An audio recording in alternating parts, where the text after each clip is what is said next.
Jaya Radha Madhava Kunjavi Adi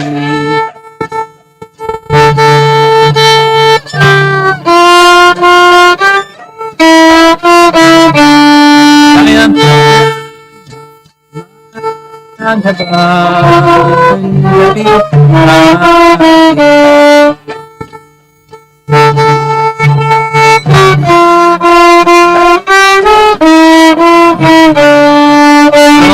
Jana Bhalabha Girivara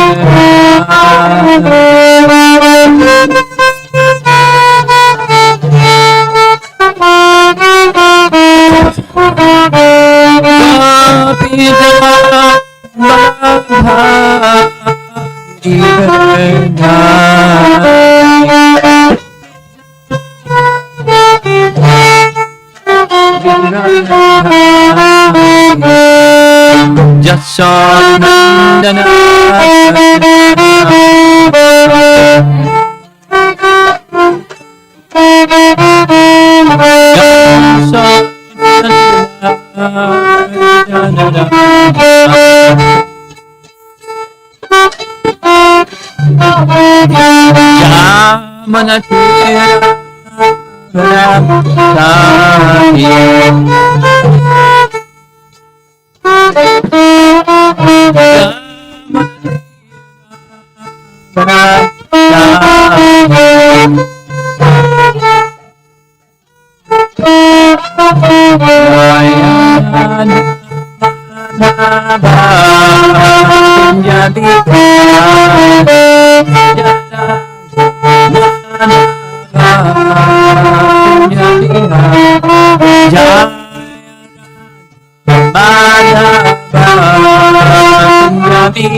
Swami Srila Prabhupada ki Ananta Koti Vaishnavarinda ki Grantaraj Srimad Bhagavatam ki Gora Premanandi.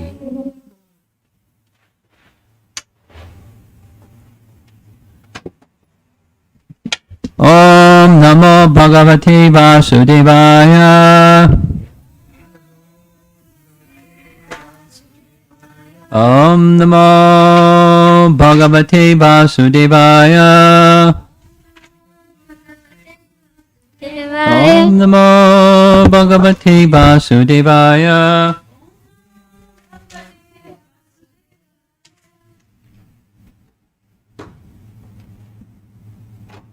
Damodara Lila. Continuing for where we left off yesterday evening. We heard yesterday evening about one of the topics was the inconceivable nature of Krishna's pastimes, that is, the mixing simultaneously of his opulence and his sweetness, and in Vrindavan there's both. The emphasis was being placed on a verse from chapter 15, the Dhenukasura pastime, where Shukadeva Goswami says that Krishna concealed his transcendental opulences by his internal potency. Or another translation of that same phrase is, his actions cannot be understood by others. Can't be understood because he conceals. And if he conceals, you can't understand. Of course, he can reveal. Obviously, he revealed to somebody because somebody's explaining what to others is concealed.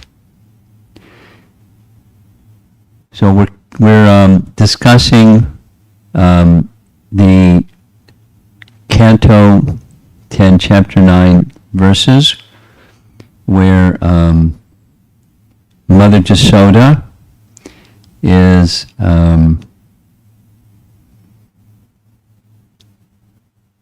placing Krishna on her lap, gazing into his eyes as he gazes into hers because of his love for her and her love for him, and their it's a very special exchange. So that's the sweetness part, or the charming activities of childhood in Krishna's pastime. So now we're going to continue with that same topic from Priti Sandarbha, Jiva Goswami. His commentary there reads, the activities the Supreme Personality of Godhead performs in his transcendental form are of two kinds. One, activities of power and opulence, Aishvarya, Cheshta. Two, activities of charming sweetness, Madhurya, Cheshta. Because his devotees love him so much, the Lord manifests his great sweetness before them.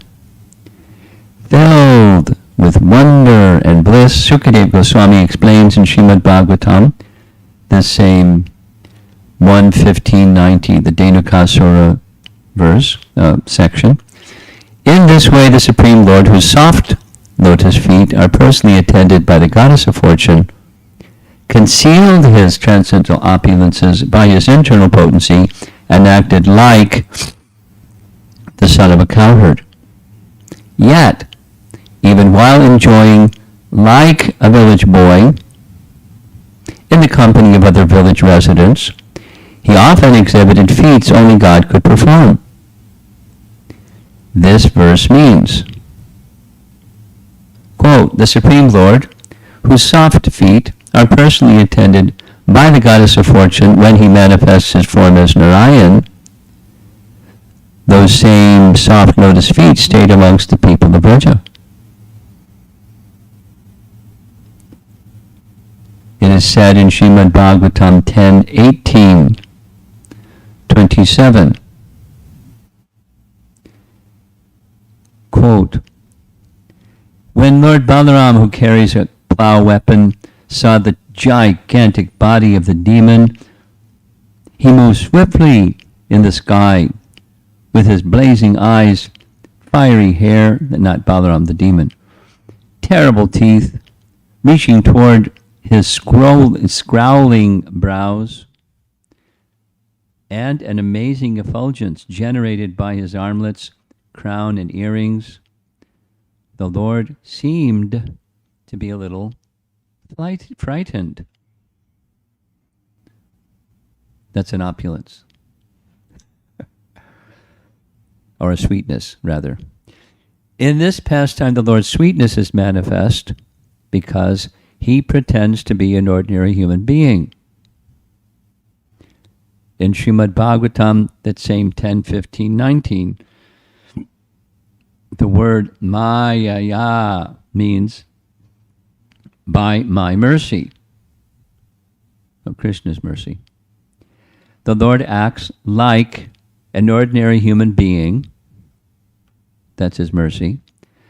So that the people of Braja will think he's one of them. The Lord acts in this way because he loves his devotees. As he has declared in Srimad Bhagavatam 9.4.68, that's spoken by Vishnu to Durvasa Muni, when Durvasa Muni went to help Sudarshan.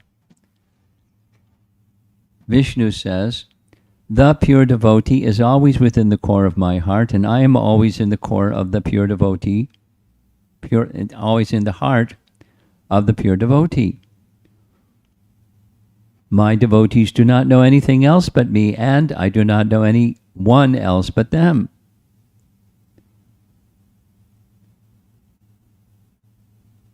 So then he goes back to this 10, 15, 19 verse and takes another phrase. Nigudhatma gati means concealing his supreme opulence. Gudha.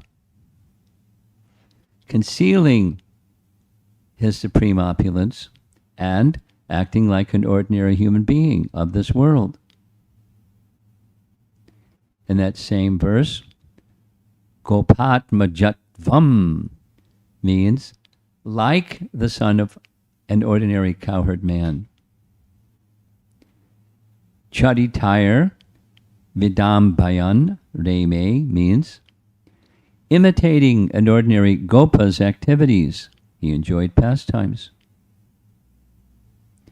Same verse, the word Rama Lalita Pada Palavaha indicates that the Lord does not desire to enjoy the pastimes where the goddess of fortune serves his feet as much as he desires to enjoy the pastimes with the people of Braja.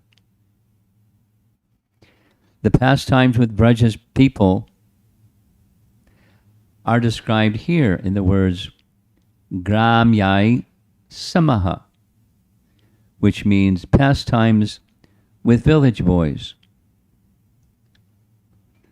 The Lord's pastimes with the people of Braja are his most important pastimes. The pastimes where he displays his power and opulence are not his most important pastimes. An example of these pastimes is seen in the following words of Srimad Bhagavatam, which is our morning verse 10.9.6. Being very angry and biting his reddish lips with his teeth, Krishna, with false tears in his eyes, broke the container of yogurt with a piece of stone. Then he entered a room and began to eat the freshly churned butter in a solitary place. Even though he was in a solitary place, Lord Krishna still acted like an ordinary child.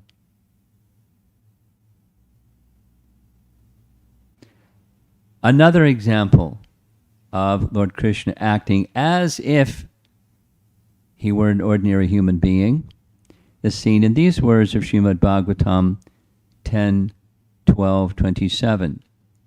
That's the Aghasura pastime, where text 27 reads, Krishna saw that all the cowherd boys who did not know anyone but him as their Lord had now gone out of his hand and were helpless, having entered like straws into the fire of the abdomen of Aghasura, who was death personified.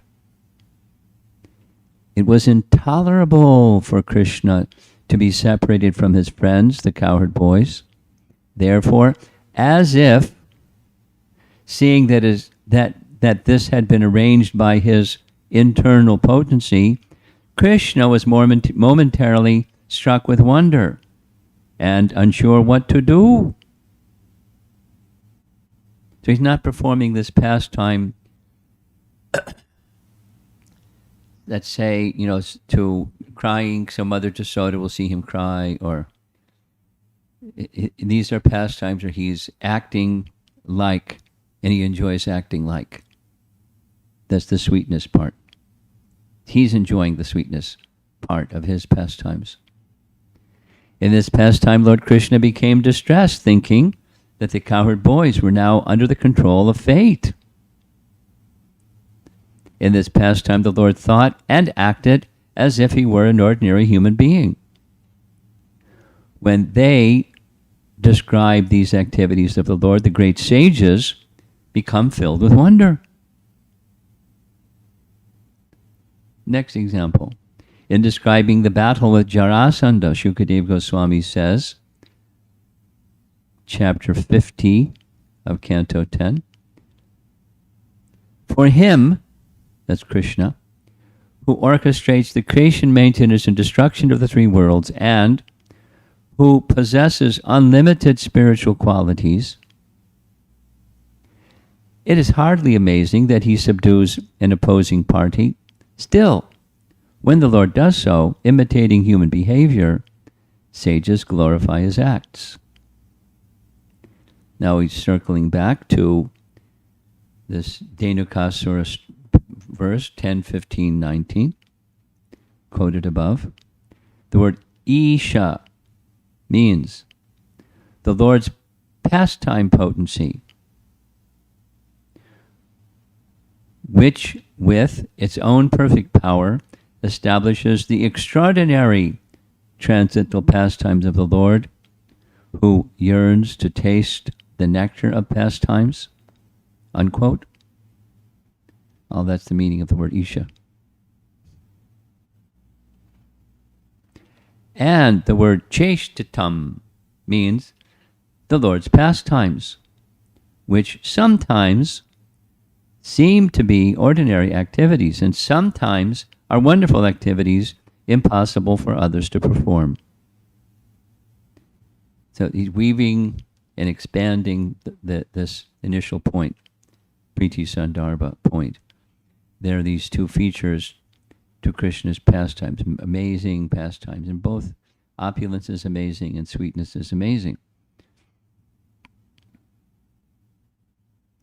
An example of the extraordinary and ordinary nature of the Lord's pastimes is seen in the words of Srimad Bhagavatam 10:69-37. This is Narada visiting Dwarka and seeing what he saw. Thus, having seen that this display where Krishna was present in 16,000 palaces simultaneously, seeing this display of the Lord's Yogamaya, Narada mildly laughed and then addressed Lord Rishikesh, who was adopting the behavior of a human being. So the astonishment, this laughter, these are secondary rasas that are nourishing the primary rasa, but he's appreciating both the majesty and the sweetness. The extraordinary and ordinary nature of the Lord's pastimes is also seen in these words of Bhagavatam 10:8, 36-37. That's Krishna's eating dirt. Mother Jasoda challenged Krishna, if you have not eaten earth, then open your mouth wide.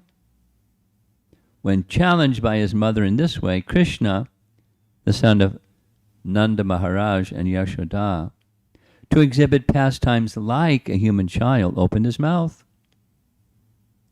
Although the Supreme Personality of Godhead Krishna, who is full of all opulences, did not disturb his mother's parental affection, his opulence was automatically displayed For Krishna's opulence is never lost at any stage, but is manifest at the proper time. And then Jiva Goswami comments, when Krishna opened his mouth wide by the order of Mother Yashoda, she saw within his mouth all moving and non-moving entities, outer space, all directions, along with mountains, islands, oceans, the surface of the earth, the blowing wind, fire, the moon, stars. She saw the planetary systems, water, light, air, sky, and creation by transformation of ahankara. She also saw the senses, the mind, sense perception, and the three qualities, goodness, passion, ignorance. She saw the time allotted for the living entities. She saw natural instinct and the reactions of karma. And she saw desires and different varieties of bodies, moving and non-moving, seeing all these aspects of the cosmic manifestation, along with herself and Vrindavan Dham. She became doubtful and fearful of her son's nature.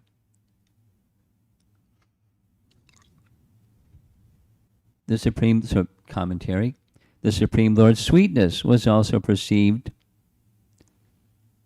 previously described in these pages, same pastime, but just earlier verse, Canto 10, Chapter 8, verse 35. Lord Krishna replied, this is the sweetness part, my dear mother, I have never eaten dirt. All my friends complaining against me are liars. If you think they're being truthful, you can directly look into my mouth and examine it.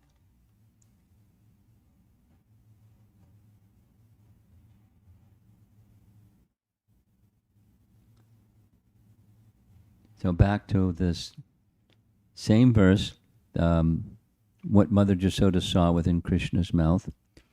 In Srimad Bhagavatam 10:8-36, quoted above, the word Avya Hataishvara, Avya Hataishvarya, shows that the Supreme Lord's pastimes are arranged by his pastime potency, Leela Shakti. It is his pastime potency that increases Yashoda's motherly affection for Krishna and fills her with awe and wonder. That's a secondary rasa. It is the Lord's pastime potency that turns the Lord's anxious lie, I have not eaten dirt, into the truth. In his Damodara pastimes, that's this morning topic, or this month's topic, in his Damodara pastime, as long as the Lord did not agree to be bound with rope, the rope to bind him was always too short by the measurement of 2 fingers. This is described in the following words of Srimad Bhagavatam 10:9-15. We haven't gotten there yet, but it translates, when Mother Yashoda was trying to bind the offending child, she saw that the binding rope was short by a distance of the width of 2 fingers. Thus she brought another rope to join to it. Then, however, when Mother Yashoda became exhausted, Lord Krishna agreed to be bound. Then the rope was not longer, there was no longer 2 fingers short. This is described in these words, text 18 of chapter 9. Because of Mother Yashoda's hard labor, her whole body became covered with perspiration, and the flowers and comb were falling from her hair. When child Krishna saw his mother thus fatigued, he became merciful to her and agreed to be bound. In the same way, with his merciful glance, Lord Krishna revived his Gopa friends after they fainted by drinking the poisoned water of Kaliya lake. And in the same way, he swallowed a forest fire and performed many other extraordinary activities. Then these same words that we mentioned yesterday. Krida Manuja Balaka. Krida Manuja Balaka. He who enjoys pastimes as if he were a human child. Manuja Balaka. Is echoed in these words of Srimad Bhagavatam 10:16-68. Same Krida Manusha Rupina. The Supreme Personality of Godhead was manifesting human-like form to enjoy his pastimes. And then makes reference again to this Karya Manushaha.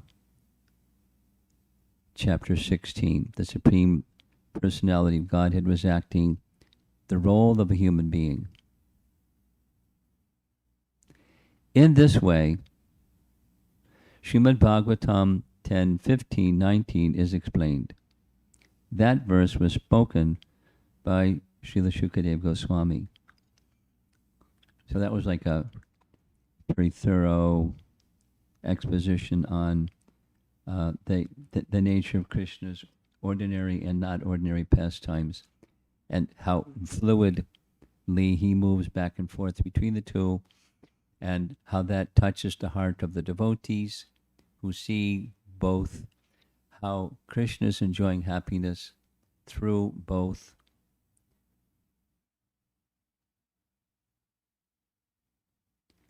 And we'll end this morning with very interesting commentary. Baladev Vidyabhusan wrote a commentary on Vishnu Sahasranam.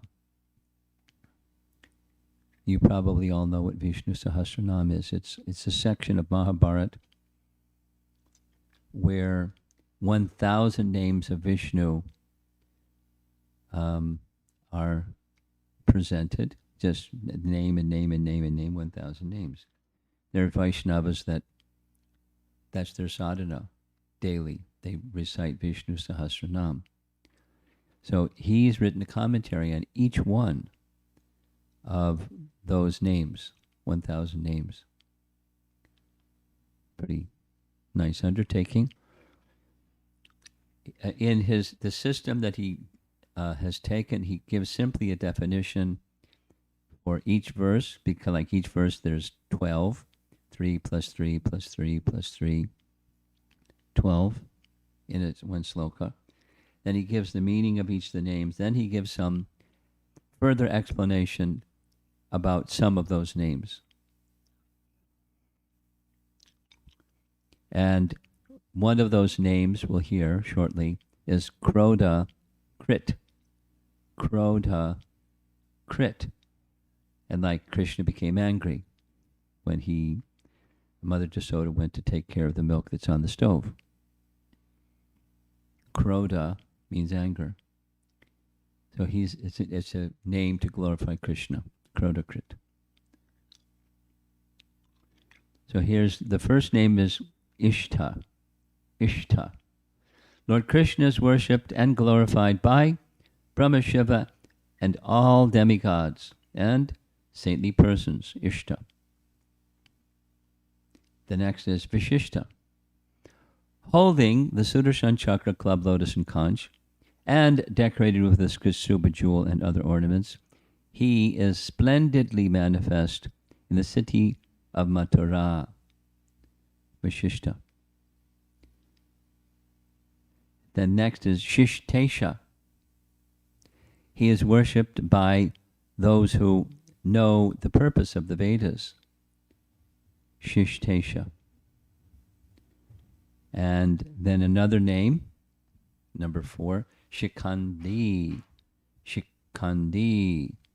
In his Vrindavan pastimes, he is crowned with a peacock feather. Shikandi. Next is Nahusha. Nahusha means his handsomeness enchanted the minds of the residents of Brajabhumi. Nahusha.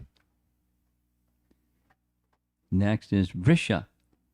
He showered upon the residents of Vrindavan a nectar of rain of transcendental bliss and pure love of God.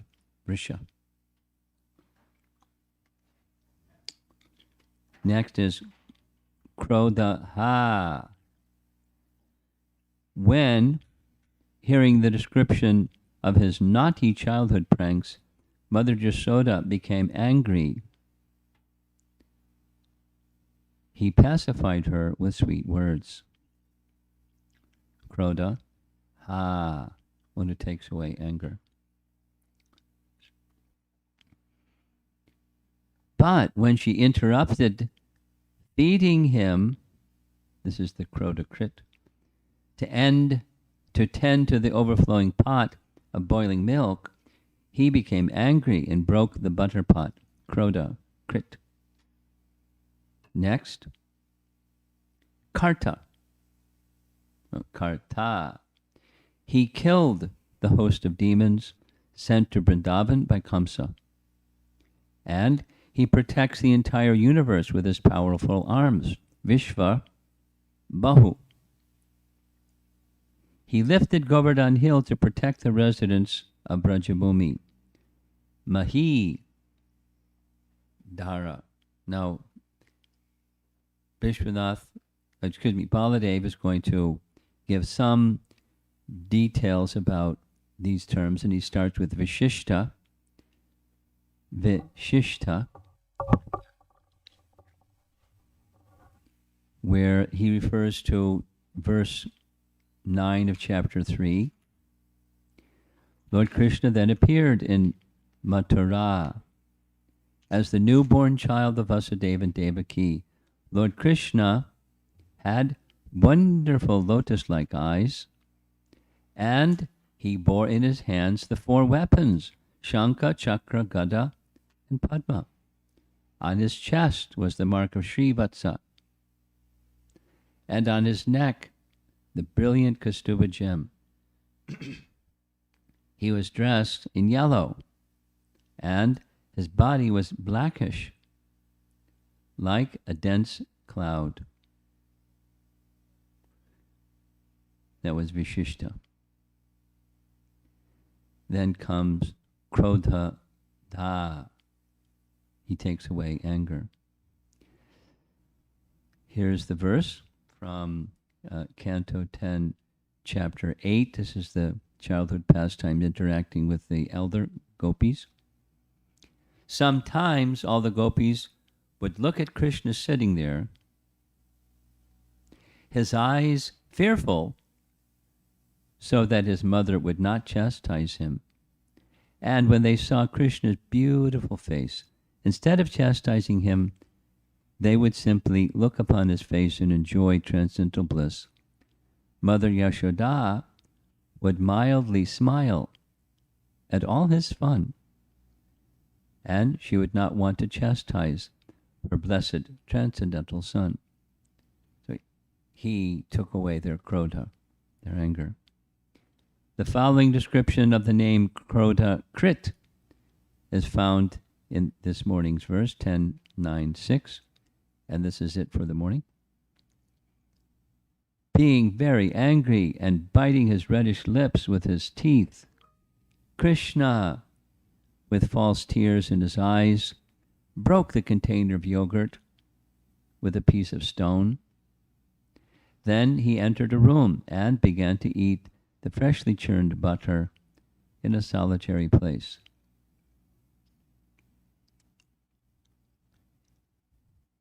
Now, before he came out to have Mother Jasoda feed him, it doesn't say where, but some other room, he was sleeping early in the morning, and Mother Jasoda was taking the opportunity of his sleeping to do some service for Krishna. preparing butter from yogurt and churning yogurt, etc., etc., the specially gathered milk transformed into yogurt. So he came from some other room, apparently not far away, close by. There's like 3 close by places. One is where he was resting, another is the stove, and another is where he went to steal butter. So looks like where she was churning was in a real central place. Easy access to a number of places. And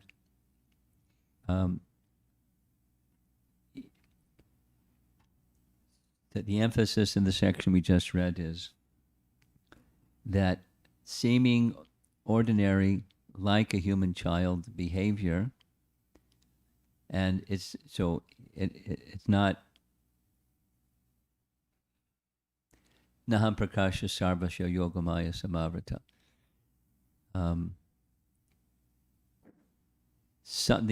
The persons that are foolish, they can't understand. They can't understand. That's the other section that we're reading yesterday and again this morning. They can't understand this mystery. But they Manushim Tanamashatam, they think he's assumed, like we do. We have the soul, and the soul is within a body, and they think Krishna is like a good version of us. And we can become good too and become Krishna. So rather than thinking like that, our acharyas want us to understand Krishna he manifests forms suited for the occasion, for his enjoyment and the enjoyment of his devotees. And that's the essence. The sweetness is the essence. And he does so through the agency of his potencies. The word used by Jiva Goswami consistently is Leela Shakti. Leela Shakti is it's a long list of potency, sub-potencies within the internal potency or spiritual potency. So Leela Shakti. Another that's used interchangeably commonly with Yogamaya. They're the same, Yogamaya and Leela Shakti. There's differences, but there's quite a lot of similarity. So through his potencies, he's doing things and he's orchestrating things. He never loses, this is important, he never loses touch with who he is. He's unlimitedly conscious and powerful, even when it seems that he becomes bewildered, which doesn't happen too often, but it's specific in the Bhagavatam. He becomes bewildered. He's marveling at the creation of his Leela Shakti to create the situation that he's bewildered by, as well as his bewilderment. Krishna is enjoying his internal potency.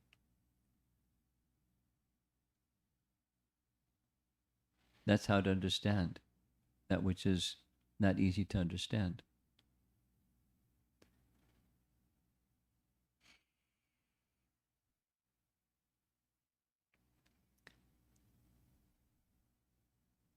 Persons that don't have this fortune that we have, this cyclic succession, they're left to their own devices to try to figure out what they can't figure out. They come up with some explanation or another. And that's not how to understand it. It's a big disservice, but it goes on. And it's a big obstacle for presenting this proper understanding or disciplic succession understanding. Because people already have some idea. We all have experienced people that have some idea. And to help somebody that already has some idea to understand a different idea, it makes it more difficult than if somebody knows they don't know. I was just listening to Prabhupada describing, he didn't give the history, but apparently it's at least during his time, it was a reasonably well-known history, a history of a Muslim man who was thoroughly read in his scriptures and began studying other things and studying other things and studying other things and studying. Eventually came to the conclusion of accepting Krishna as the personality of Godhead. Manhushanam Sahasreshu Kasyajatati Siddhaye. But, there's a man who just wanted to know and didn't because he was born in or brought up with a certain ideology. We should be prepared to scrutinize our views and values and so forth. Of course, centered on disciplic succession, because that's how we're going to know and not otherwise. But by that inquisitive spirit, then it becomes possible. Inquisitive spirit plus hearing from the right source to understand that which is otherwise not going to be understood. Krishna Tattva. Janma karma chame divyam evam yo veti tattvataha.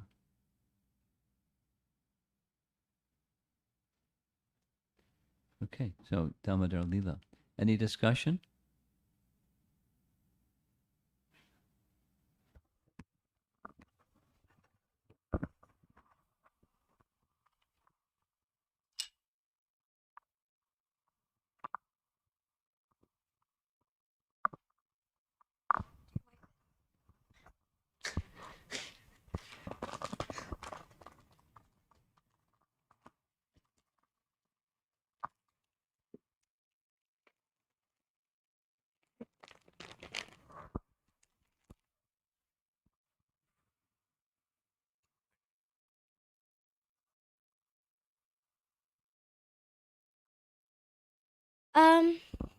So my first question is about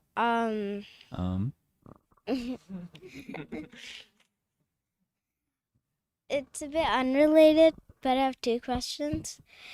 So I tried to make one of my friends a devotee, and I prayed a lot, but they never became a devotee. What is the significance of Krishna not making a person What's the significance of Krishna doing what?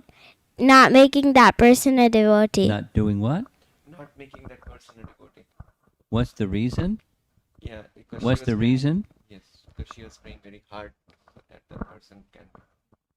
Well, what's the reason? Krishna's honoring other living entities' volition besides yours. The other person may say no, and you're saying yes, and they're saying no. The reason is Krishna honors the free will of other living entities, all living entities. He is encouraging, and you may be an instrument to help them say yes instead of no, but he doesn't interfere. He's supporting, he is giving consent to living entities' free will, while simultaneously encouraging them to say yes instead of no. So what to do? Keep desiring, with the right motive. That our motive become the motive of being an instrument. Okay. Next. My second question was, like that Muslim person who was reading a bunch of scriptures and stuff. We as Krishna consciousness people, should we try to read something else, like No need. like the Bible or No like the No Quran? Specifically, just came across a reference where someone had written, someone that was preaching in Islamic nation, and they asked Prabhupada, would it be beneficial to become familiar with Islam literature and give a Krishna conscious purport to Islam literature. And Prabhupada says it's not necessary. Now, it's not detrimental to become basically familiar, like Prabhupada would make, thou shalt not kill, basic, fundamental. But as soon as you start going into that territory, it's a maze. It's a complexity that knows no end, because they don't know either. And you get some understanding, and they'll have another understanding, and 15 people will have 15 other understandings of the same. Yeah, but if we read the Bible or something else, then if somebody brings up something from the Bible, we can relate it to Krishna consciousness and make it, You don't have to read the Bible. You can just ask them, what does the Bible say about this and that and the other thing? If you know the Vedic literature, you can say, oh, this is an understanding of that.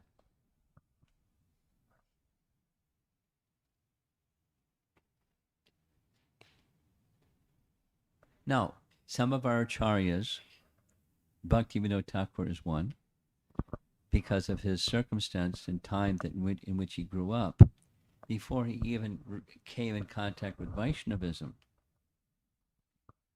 He grew up in Bengal. And Vaishnavism in the Bengal that he grew up in, it was something else. Goddess Kali and Durga and other things. That's what he grew up in. He didn't find it very attractive. But eventually he became aware of what the Bible said. And if I can remember to send you, there's a little, very short piece that Bhaktivinoda Thakur wrote about the Genesis story of the Bible. Once upon a time, there was Adam and Eve, and et cetera, et cetera. He goes through their explanation, the Genesis explanation, Old Testament explanation. And that's like Judaism and Christianity. And his conclusion is this is very nonsensical. But, you don't have to do like that. He was writing at a particular time, particular audience. But so you can be aware of some basic things. Thou shalt not kill. Prabhupada didn't go much beyond that. I mean, he did, but not much. Not much. Because he would just stick with that point. They would go on to something else. And he would stick with that point. He would stick with that point. He would stick with that point. Yeah, when I tried to make my friends vegetarian, mostly Christian, because I usually hang out with Christians. So then I try to bring up that point. But then they say, well, Jesus said that you don't really have to follow that. Okay. Where does it say that in the Bible? I don't know. But you don't know. But they don't know either, because he didn't say it. Just like animals have no soul. That's said? No. But some people say. Some people say. A pope, not a pope, an archbishop in France said that to Prabhupada. And Prabhupada said, where's it say that in the Bible? He didn't answer. Because it doesn't say that in the Bible. So you go down that rabbit hole, and it gets really, and it always will come back to one thing: Christ is the only way, and so the detail. There's no need for you to go into the detail because it's bizarre, and they don't even follow, and they don't even know, and it just comes back to one thing. So no need to go there. No need. Just ask them to stick to, thou shalt not kill. That's a commandment. It's not what Christ said. It's a commandment for your edification.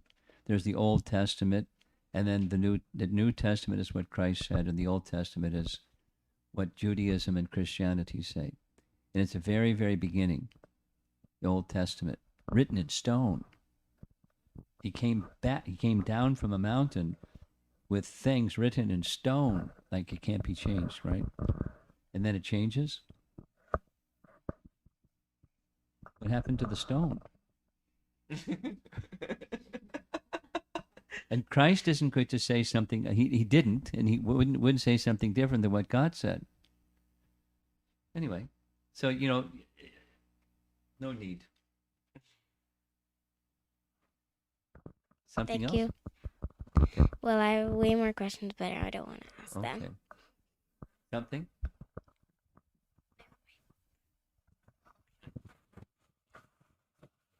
You got to stand up.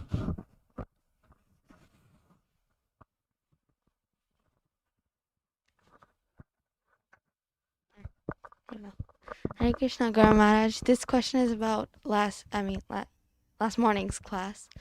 So we were talking about the Sundarkanda and the verses in there. Yesterday evening's class? Yesterday morning. Morning class. Okay. So is there a specific reason why it's named Sundarakanda, or is that just... There's 7 reasons why it's Sundarakanda. Wow. According to the Sri Vaishnava Acharyas. Because it's beautiful in this way, and beautiful in that way, and beautiful in that way, and beautiful in that way. And it's beautifying the personalities, including Hanuman, but Ram and Sita and everything. So that's their explanation of why it was called Sundara Kanda. But it's all about Hanuman. Thank you, Maharaj. Okay.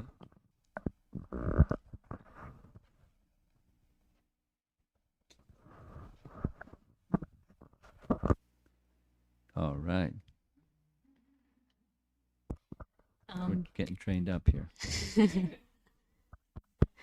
So, Mara, just a follow-up is, are you going to cover the remaining verses of Sundarakanda some other time? The 32 minus 3. I don't know. 39. Probably. It's going to be later, though. Question from today is, Mother Yashoda can perceive Krishna as his child. He's Krishna himself. So, and there is description of other mothers in Vrindavan who would, when Krishna disguised himself as Gopas and was staying there for 1 year when Lord Brahma took their children away, they felt more affection towards Krishna. I'm just thinking, like, how as a mother I can perceive Krishna through the service to my children.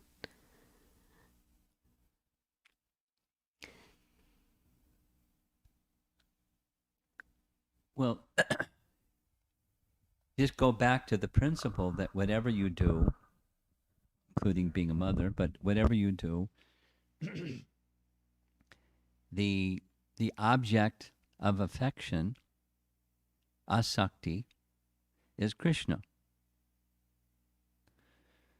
So, fill it out. Here's spirit soul. Krishna has entrusted me with. This is Krishna's spirit soul. And my entrustment from Krishna is, and you fill in the blank, and I'm doing this for Krishna. It doesn't mean, that the spirit soul becomes a 0, but it's for Krishna, for the pleasure of Krishna. And I've accepted this responsibility and relationship in service to Krishna. Let me, according to my capacity, make my best effort to fulfill this. So whatever the motherhood things are, the kitchen things and the cleaning things and the emotional things and the educational things and the things that make up motherhood. It's bringing, dedicating that activity with towards attachment for Krishna. It's not neglecting, it's just amplifying and elevating the consciousness of Krishna absorption.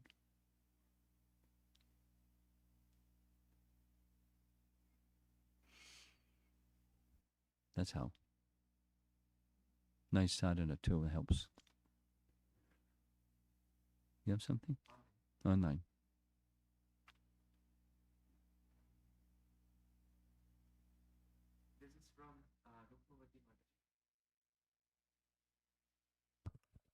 This is from Rukumati Mataji.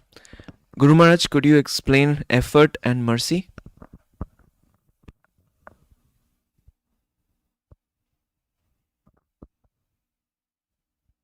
Well, simply, effort is what we do and mercy is what Krishna does. Mhm. And they're not disconnected. It's like the sun shining and getting warm. The sun shining is the mercy part, and the effort part is you stand in the sunshine and get out of a dark place. That's the effort. And then the connection is made. Effort and mercy, connection. Okay. Next. Next question is from Hemnad Prabhu. There are many pastimes. Why we celebrate Damodar pastime the whole month? Why don't we celebrate Janmashtami these many days?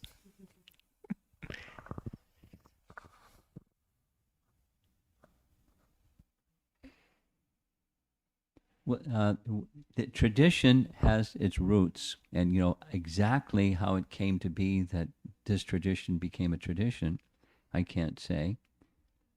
But I do know why it's especially appreciated, and thus the whole month.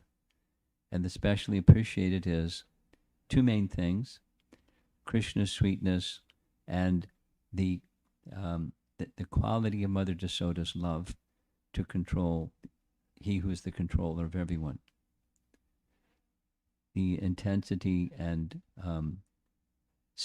special quality of Mother Jasoda's love is why it's honored. There's other elements, like just we're spending so much time going through details, but those are the principle.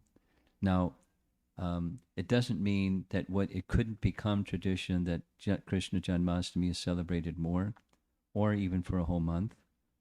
But it's not exactly an event that's being celebrated. It's a mood of love that's being celebrated, and it's so special.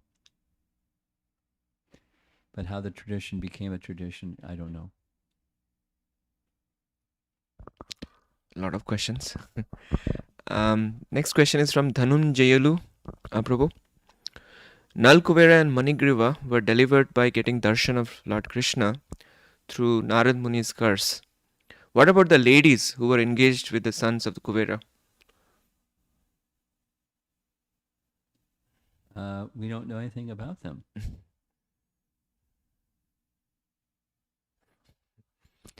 Okay. Next question is from Amara Mataji. Hare Krishna Maharaj.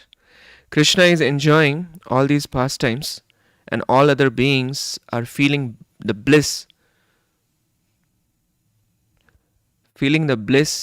to being in service mood to Krishna. Conditioned living entities suffer because their orientation is not of service. Some souls are completely in internal energy and some are completely under the material, and there are those who know something from both sides and keep swinging from one to the other. What makes them go into the material side, and why they do not feel so much attraction to the internal pastimes? Will they grow attraction with repeated hearing, or do they need to do something more? Well, why they keep going, why the pendulum swings, is because of a long-standing affinity for material enjoyment. The very same reason that one comes to the material world, that one stays in the material world, is that long-standing affinity for being an enjoyer, or you could say being a competitor of Krishna. So the swinging is in appreciating the attractiveness of the all-attractive, And then the swing the other way is attracted to be the enjoyer of what belongs to the all attractive.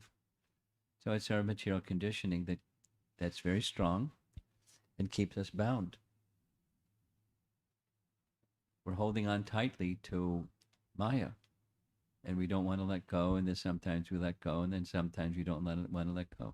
We're conditioned souls, unsteady bhakti, due to material contamination of heart. And then there is the part 2, that will they grow attraction with repeated hearing, or do they need to do something more? Well, that's it, it's essential. Repeated hearing is essential, and attraction is something that's bestowed by Krishna. He is all attractive. I mean, it's like that same little example of standing in the sun, effort and mercy. You get warm, but how long are you going to stay in the sun? You make it cold again. Next question is from Sri Radhika Mataji. Mother Yashoda is fully Krishna conscious, yet she makes a decision that makes Krishna angry. Is he really angry? And the second part is it possible for one fully Krishna conscious to make a decision that makes Krishna unhappy? If so, what hope is there for us to make decisions in line with Krishna's desires? Well, let's go back. Let's do the first one. Okay. Was Krishna really angry? Well, we discussed this already. There's material and there's transcendental, and it was transcendental anger. It was real. Now, some of the acharyas, some commentaries say it was not angry. It was a human-like pastime because he was enjoying his human-like pastime, and so it was a pastime. It wasn't really angry. But then that's transcendental anger, that's pastime, that's real. So one can look at that from either perspective. I like it's real anger. It's what real anger is. It's what real anger is. But it was for his pleasure that he would feel that emotion. When we feel anger, that's not for our pleasure or for anyone else's. It's just the modes of nature acting. But when Krishna is feeling that feeling, it's a transcendental feeling, and it's a pleasurable feeling. And it's human-like, but it's transcendental. That was our topic from the commentary today. And then the second question, I'm not so clear. How are we to be able to know what is going to be pleasing to Krishna? Because we don't. We can, but if you have a desire to do that which is pleasing for Krishna, that's pleasing to Krishna. And the course correction, we discussed this yesterday. Course correction will come from Krishna, and it's not like we snap our fingers and Krishna has to course correct, but Krishna has his ways of bringing us to the position, if that's our desire, to please him. That's it. That's it. Prabhupada ki. Jai. So next Romapada Swami Maharaj ki.